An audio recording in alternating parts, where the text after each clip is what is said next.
Revise ko pala. Buti pwede i-erase Sa likod ng papel. Ay, ewan. wala kang erasure Sa sa essay. really? Essay naman. Pero madali lang.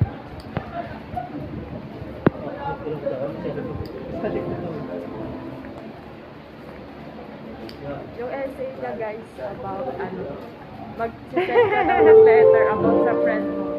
Oh?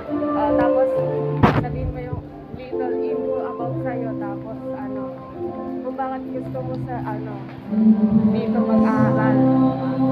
Oh? Tapos ano yung mga ginawa mo para mapasa yung mga course na mo. Saan tayo dadaan? Yung exit.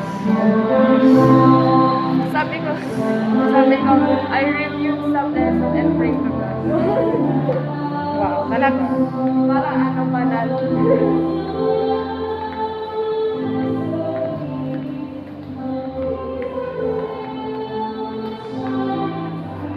Tapos na, uwian na. Ito yung kantin nila. Yung tiin talaga nila para sa amin. Maganda talaga rin. Oo nga. Alam mo?